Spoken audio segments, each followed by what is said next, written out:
Hola, buenos dias. All right, happy Friday afternoon. I know we've been in dark spaces for most of the day, and this is the last presentation, so I'm going to try and make it lively and enjoyable for you all. It's great to be here. I've actually been to Medellin once before in 2011. It's actually where I first met Jaime Ortiz and learned about his work. It's good to be back and good to be with all of you. This has been an exceptionally well-produced conference. I'm really excited to see all of you in the room, and thank you for being here with me. Florian introduced street plans, but I just want to underscore that we do a lot of planning and design projects, yes, but where we come from in working professionally as consultants is advocates. We strive very hard to bring new ideas and new practices into the realm of urban planning and city design. All right, I'm going to have the same challenge. Here we go. Oop.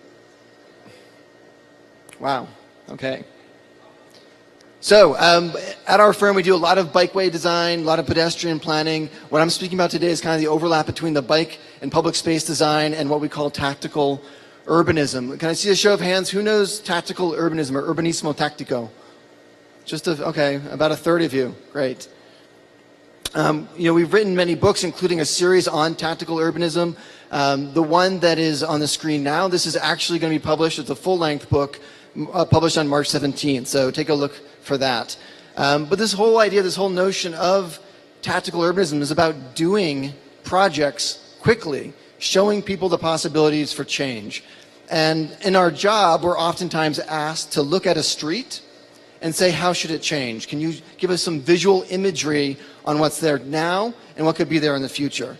So like any urban planning professionals and designers, we take a street like this that's 80% for cars, 20% for people, and we convert it to this. Awesome. But now what? You've done the easy part. My job as a planner is the easy part, showing pretty pictures about what could be. The challenge is now taking this idea, and Jeanette hit upon this in dealing with this guy. Change is very difficult. Changing the status quo is very challenging. Finding new ways and new tools to cut through those challenges is what we are trying to do. So how do we accelerate this culture shift from one that we have today to one where we want to go?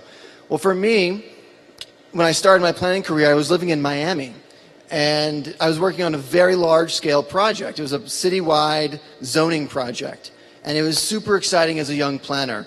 But I soon learned that a lot of the people we were talking to were actually just a very small percentage of the people who lived in the community. The people who were coming out for the meetings were not happy about the project. They had no way to connect to the positive benefits of what we were trying to do with the zoning code project. At the same time, I was working on some bike advocacy as well in Miami, which is for a long time has been a terrible city for cycling. And we were able to organize, inspired by Bogota, the first ciclovia, or what we call open streets, in downtown Miami on Flagler Street. And that day, we had thousands of people come out, voting with their feet, with their bikes, moving through the downtown core of the city, which is normally pretty empty, on a weekend morning. And for me, it was transformational. It was seeing all of these people who weren't coming to public meetings, who weren't sticking up and standing up for cycling and walking in a more pedestrian and transit-friendly city, having them be the rendering in real time. These are real people engaging in the street, showing political leaders that this was all possible and there was demand for it. Like I said, none of these people came to our original public meetings. So we got inspired and wrote a whole book about this called the Open Streets Guide and turned that into an open source website, again, largely inspired by what was happening in South America. And you can see here a map of open streets in North America. We've gone from about 5 or 6 in 2006 across the country to, in less than 10 years, having more than 100 different initiatives in cities of all sizes across the country. It's been a remarkable movement that's gotten a lot of energy behind it and is only expanding. And Jaime touched upon Ciclavia in Los Angeles. 100,000 people come out to the streets to bike, to socialize, to be part of their neighborhood. It's been a transformational moment for that city. And so what we see open streets is a key tactic to change. It becomes a platform to show what's possible, to show the demand for how the city can change. And the city of Los Angeles has taken this idea and they've actually put it into an official process.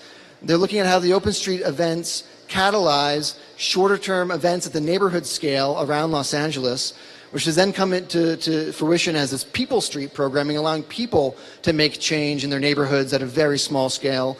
And all those inputs then create the plan. You don't start the plan without any of these inputs. You start with these incremental, temporary things that give you the information that you need to create a more effective plan.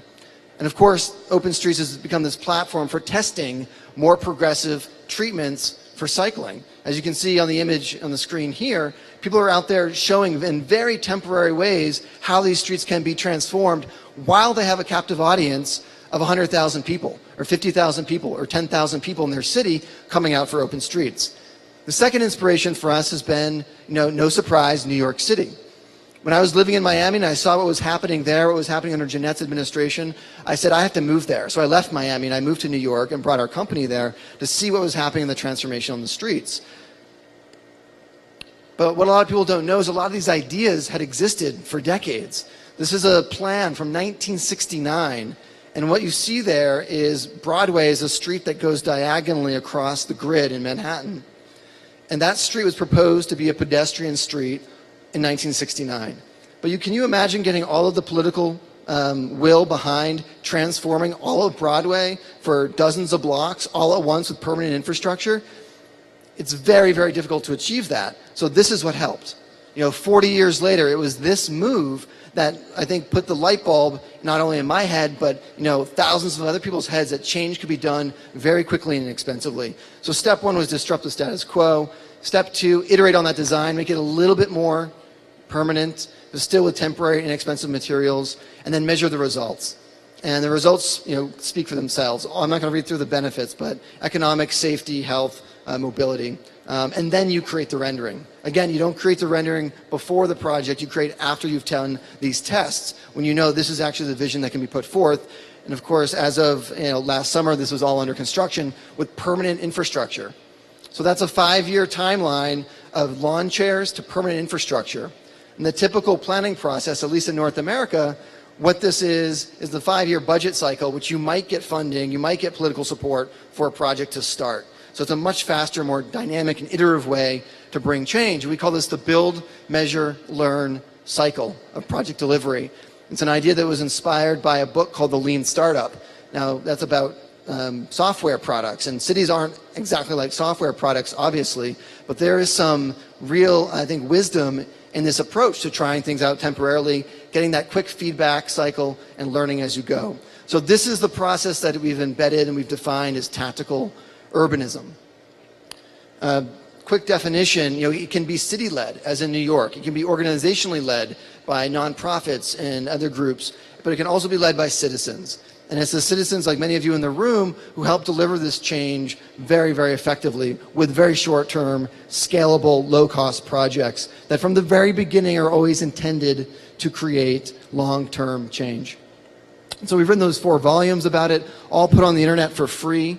Volumes 2, if you want to read it in Spanish, todos en español. We also have volume 2 in Portuguese, and volume 3 is written entirely in Spanish. In fact, we partnered with Ciudad Emergente, which is an NGO in Chile, who wrote about the South American context. And all of this, piece by piece, from 2011 to 2015, has culminated in this book.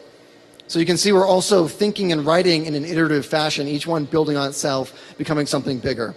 And the demand has been incredible. We had no idea we were tapping into this global interest in this idea called tactical urbanism. You can see here in 1 month's time, the number of countries where the publications are downloaded off the internet is pretty incredible and remarkable. We're very surprised by that. So it's become this movement that is, we like to say, owned by nobody, that can involve anyone, and is intended to improve the lives of everybody. This rise, this movement has come from, we think, 4 different converging factors. I won't go into a lot of depth about them, but shifting demographics in cities, citizens being frustrated with the normal project delivery process in our cities, how slow it is to make change.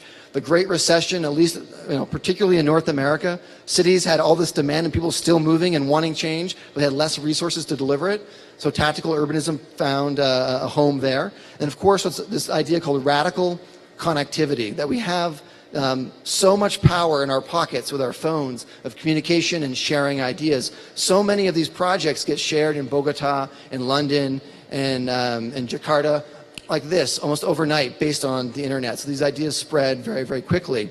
And this notion that it doesn't have to be sanctioned and it doesn't have to be unsanctioned, that these projects run this spectrum from the illegal that are really pushing the boundaries to the completely formalized projects. And it's so interesting to see how so many of these tactics start very small scale, very informally at the neighborhood level, and then move very quickly and find champions to get implemented in policy or long-term infrastructure changes. So it's this notion of top-down and bottom-up. The session that was in this room prior to this one explored that notion in a lot of depth. So I'm going to leave you with just 3 project examples from how we've integrated tactical urbanism into our consulting practice. And these will be projects of pedestrian, bicycle, and public space focuses. So Jeanette showed a similar image, right? But no, we know clearly this is not working out for us at a planet-wide scale. We've got to think differently. Well, here's a community that's doing it differently in England. And just to underscore this notion that the demand for change in our cities is huge.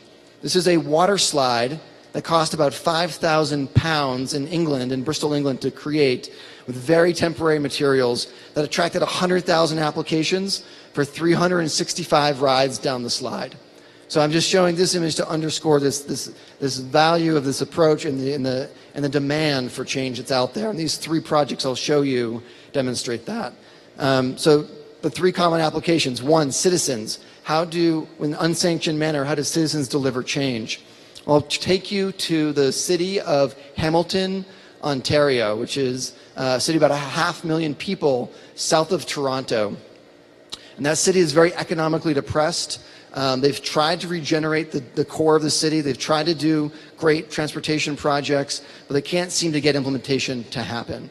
And a lot of advocates there were very, very frustrated with the rate of change. And so they wanted to do a workshop on how they could utilize tactical urbanism to deliver change at the city level. So I went up to Hamilton, and for one day we did a workshop on 5 different intersections. And the idea was to take prototypes, prototypical intersections around the city, and come up with tactics that could be implemented within 2 weeks, and with a total budget of $5,000. And this became the mantra: calm, reclaim, and recreate these streets. This was one of those tactics that got delivered. These are people taking shopping carts around an intersection. Thank you. Around and around, showing a vision of what's possible to motorists and handing them information about it. This one didn't necessarily lead to long-term change, but this next one absolutely did. This intersection is one that was known for speeding cars. There's 2 lanes of traffic, and cars were in one direction, so cars were speeding down right by a school and a church. So in the middle of the night, what we decided to do was actually go out and test out shortening the crossings by putting these cones in the street and putting little flowers in the top, just to make sure that the people knew that it was not a project that came from the city. And that's my client there, Graham, who was literally screwing those cones into the asphalt, and learned that's not a very good idea. But the next day, there they were. Surprise to the neighborhood, for sure. The local traffic guard noticed the difference almost immediately on the 2 street corners and how the cars were being slowed down. The local news took an interest in these round of projects that we did. But when I came back 2 weeks later to present these 5 different projects to a much wider audience of folks in Hamilton, the news picked up on that and shared what was happening. 8 days later, the city also learned what happened in the neighborhoods and started to crack down on what they said was this tactical urbanism movement. This is actually a letter from the city manager saying that I think we're experiencing this tactical urbanism. It's dangerous, it's illegal, and it can't happen in the streets of Hamilton. When I saw this, I got very concerned, as you might imagine. I was paid to go there to help deliver these projects, and then the city got very upset. This does happen occasionally, but we see happen more often is this response. Citizens fought back. They created this very cheeky campaign. Phone the police if you see any tactical urbanism. Only you can stop progressive urbanism. And it made the city look kind of silly. And so they collected their thoughts and they went back to the organization that had brought me to Hamilton, and they said, okay, let's sit down and talk about this. And what they decided to do is negotiate with the tactical urbanists, and this became a countrywide, Canadian-wide story that went around the internet. 4 days later, this was the plan that the city produced to upgrade that initial intersection I showed you. High visibility crosswalks and curb extensions using very temporary materials. 5 days later, it was in the ground. Very different method of change making, but one that was successful, and it didn't stop there. There's an image of it on a sunny day. The city, about 2 weeks later, decided that, hey, this feels good to get all this positive feedback. We should do more. And so they decided to take this approach to multiple intersections around the whole city. By September of that same year, they had 67 different intersections that were complete or underway with these safety upgrades. And now they've done 102 since then. So this dramatic change was sparked by citizens taking a leadership role in their community. The second example, municipalities or developers using what we call phase zero implementation. So after a plan is created and people have been involved in the plan and all these great ideas and energy are behind the plan, what happens? Sometimes that plan tends to just sit on the shelf, just like the plan for Midtown Manhattan I showed you earlier back in 1969. So this idea of implementing very quickly on the back end of a planning project is very, very important. And this project takes us to Penrith, Australia, which is outside of Sydney. A colleague of mine was working with the city on their high street, their main commercial street in the downtown. And they came up with a master plan, and my colleague recommended that they actually go and implement this stuff very quickly. And they actually said, okay, let's do it. So she said, okay, well, I don't know how to do it. So she called me over, and we started to work together on designing this workshop to deliver what became a temporary park in the downtown on that street. You can see there, it was fenced off from the street. There was nothing activating the storefronts. It was this wide swath of asphalt, very hot in the summer, not a lot of amenities. And so in the workshop, we came up with a bunch of ideas on how we could approach change on this one little site. We even drew things out to scale. In the course of about 4 or 5 hours, we came up with a real project that the city could implement. And the city even committed to spending $40,000 on whatever it was that we decided to do. So the stakes were high, the citizens knew this was real, and the city was really excited and on edge about what was going to happen. So we divided each of the participants into 3 teams. We gave them a budget, as you see here, of $10,000. And we said, break this site into 3 small sections and go put it together. So this was the result. And it may not look like a high urban design project, right? But we translated it to this, Kylie's team translated it to this, and then the city committed within 1 month to implement this project on the main street. So this was the existing condition in that plaza, on that street space, and that was the project just a few weeks later. So we like to say, again, this is a rendering in real time. This is not Photoshop. This is a real project that was done rapidly. Designers can spend thousands of dollars creating fancy renderings, or you can spend a few $1,000s and go test out your projects. So the community started to really talk about this project. Of course it was controversial, but more and more as the park was used and programmed and store owners started to take ownership of the space, it started to embed itself in the city's mind. In fact, the city decided to extend the trial project to be even longer.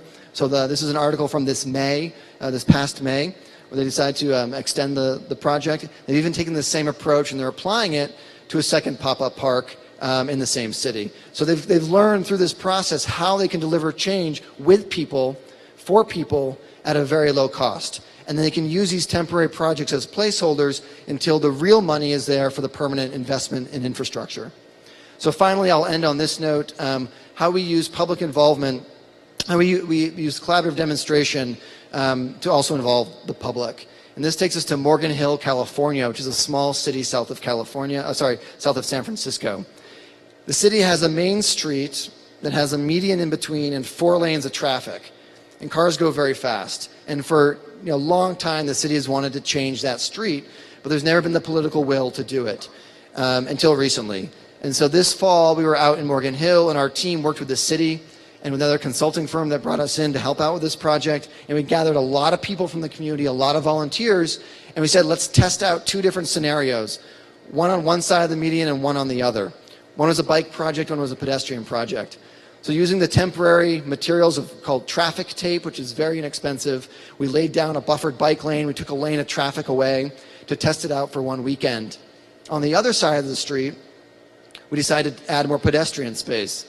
And we used things like wine barrels because they're around the region. I mean, things we could just find in people's backyards, essentially. And we had this pop-up weekend of testing out these two different street types. And over the course of the weekend, we were taking feedback in real time. What do you think, people? And some people really loved it, and some people didn't love it. But that's okay. That's the whole point, is to have this community discussion.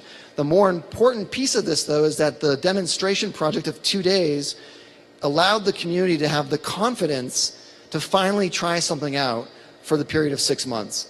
So starting this month, here in February, the city has gone forward and made it a little bit more of a permanent project, a more permanent test that's going to be on the ground for 6 months. And they're testing removing 4 lanes, bringing it down to 2 with the bike lane option. And they're going to gather feedback. They're going to look at the sales data from different retail stores. They're going to look at the number of people cycling and walking and the quality of life.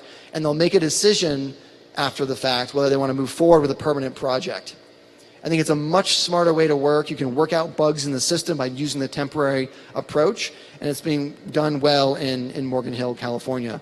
And really, at the end of the day, it just feels good to get some things done, doesn't it? It feels good to be a part of making change. It feels good to see progress in your city, which is very exciting. So there are 6 lessons I'll leave you with. You know, we can embed tactical urbanism into the project delivery process. You know, New York City, Penrith, Australia, Morgan Hill, California, they've all done this. They've all done this very, very effectively to bring change faster where it's needed most. We can pilot test existing projects and plans. You know, there are dozens of plans on shelves that are great policies, great ideas, struggle to get implemented. Take some of those plans off the shelf and go try them out. Try some of these things in a temporary way and see what happens. Simplify and open up the project delivery process. If you want more people involved, we have to bring more of these planning projects to people and work with people to get them involved so they're successful later. Make it more transparent, the whole process. Obviously work with as many partners as possible across all different sectors. And take it like in ciclovias or open streets. When you have a captive audience of people, try things out then. When you have literally 100,000 people coming to your streets, try new ideas so you can get that feedback immediately in that situation. And finally, this is actually a lesson from Jaime Lerner from Curitiba, is we got to scale down before we scale up. Start small before we go big. You can make a difference, guys. You really can. I know all of you believe this, or else you wouldn't be here. So thank you very much.